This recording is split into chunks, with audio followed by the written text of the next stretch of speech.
안녕하세요. 오늘은 여행 준비할 때, 이민을 고민할 때, 그리고 아기 키우는 집이라면 거의 한 번은 검색해보는 주제예요. 바로 여기 수돗물 그냥 마셔도 될까? 입니다. 물은 매일 쓰죠? 마시고 양치하고 요리하고 커피도 타고 라면 물도 붓고 아기 분유도 타요. 한국에선 너무 당연한 일인데 해외로 나가거나 여행을 가면 갑자기 물이 불안한 존재가 됩니다. 특히 컨디션이 예민한 분들이나 아이가 있는 집은 더 걱정이 커지죠. 인터넷엔 이런 말이 자주 돌아다녀요. 전 세계에서 수돗물을 그냥 마셔도 되는 나라는 50개국 정도뿐이다. 이 말이 완전 틀린 얘기냐 하면 그건 또 아니에요. 다만 이 문장 하나로 현실을 딱 잘라 말하면 오해가 생깁니다.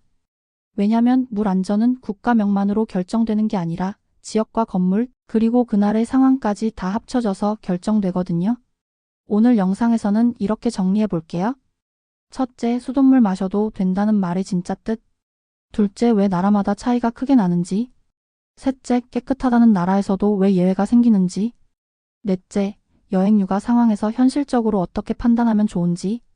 그리고 마지막엔 더 자세한 체크리스트를 따로 정리해둔 곳이 있어서 안내드릴게요. 먼저 1번. 수돗물 마셔도 된다는 말은 보통 국가나 도시 단위로 수질 기준이 있고 정수장 운영이 안정적이고 대다수 사람들이 일상적으로 마셔도 큰 문제가 자주 발생하지 않는다는 뜻으로 쓰입니다. 여기서 핵심 단어가 있어요. 바로 대부분입니다. 대부분의 지역, 대부분의 사람에게 보통은 괜찮다는 의미에 가까워요. 즉 평균값에 가까운 표현이죠. 그런데 우리가 실제로 물을 마시는 순간은 평균이 아닙니다. 내가 지금 있는 곳이 어느 도시인지, 숙소가 오래된 건물인지, 건물 내부 배관 상태가 어떤지, 최근에 공사를 했는지, 폭우가 왔는지, 단수가 있었는지 같은 변수가 다 들어옵니다. 그래서 그 나라가 원래 괜찮다더라와 내가 지금 마시는 이 한 컵이 늘 괜찮다는 같은 말이 아닐 수 있어요. 이 차이를 이해하는 게 오늘 영상의 첫 번째 포인트입니다.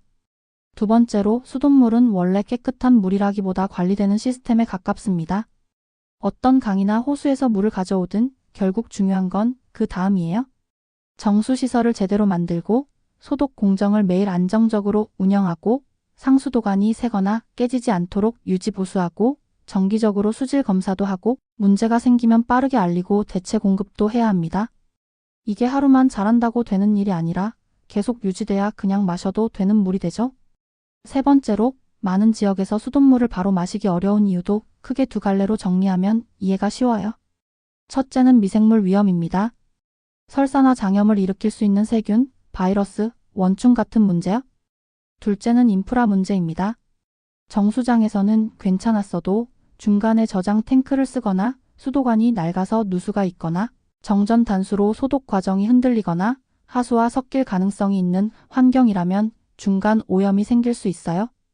그래서 이런 곳에선 그냥 마시지 말고 끓여라, 정수해서 써라가 기본 수칙이 됩니다. 네 번째, 깨끗하다고 알려진 나라에서도 예외가 터지는 이유. 여기서 정말 중요한 포인트가 하나 있어요. 수돗물은 정수장에서 끝이 아니라는 겁니다. 정수장 관로, 건물 내부 배관, 수도 꼭지, 이 긴 이동을 다 거쳐야 우리가 마시는 물이 되거든요. 이 과정에서 사람들이 제일 놓치기 쉬운 곳이 건물 내부 배관이에요. 오래된 건물이라면 물맛이 이상하게 느껴질 수도 있고, 공사 직후라면 탁수가 나올 수도 있고, 폭우가 심하게 온 뒤라면 원수 상태가 달라져 평소와 다르게 느껴질 수도 있습니다. 그럼 현실적으로 어떻게 판단하면 좋을까요? 저는 나라 순위보다 아래 순서를 추천해요. 첫째, 거주 지역이나 여행지에서 공개하는 공지나 수질 정보가 있는지 확인하기. 둘째, 숙소집이 오래된 건물인지 체크하기. 오래될수록 내부 배관 변수를 생각해야 해요. 셋째, 물에서 냄새, 탁도, 쇠막 같은 변화가 느껴지면 오늘만큼은 안전 쪽으로 바꾸기. 생수로 전환하거나 끓여 쓰는 식으로요. 넷째, 아기 임산부면 약한 가족이 있다면 기준을 한 단계 더 보수적으로 잡기. 다섯째, 정수기를 쓴다면 필터 교체 주기를 지키는 게 핵심입니다. 정수기는 있는 것보다 관리가 더 중요해요. 마지막으로 여행에서는 더 보수적으로 가는 게 대체로 정답인 경우가 많습니다. 현지인은 익숙할 수 있지만 여행자는 장이 예민하게 반응할 수 있거든요. 그래서 생수나 끓인 물을 쓰고 얼음도 조심하고 민감하면 양치도 생수로 하는 방식이 안전합니다. 작은 차이 같아도 여행 컨디션에는 큰 영향을 줘요. 오늘 내용 한 문장으로 정리하면 이거예요. 국가 단위 정보는 참고일 뿐이고 결론은 내 동네, 내 건물, 내 가족 상황 기준으로 내려야 한다. 그리고 영상에서 다 못한 상황별 체크리스트 얼음 양치 커피 같은 실수 포인트, 아기 분유 물을 더 안전하게 쓰는 기준, 노후. 배관일 때 판단 뽑는 고정 댓글 링크로 보기 쉽게 정리해 둘게요.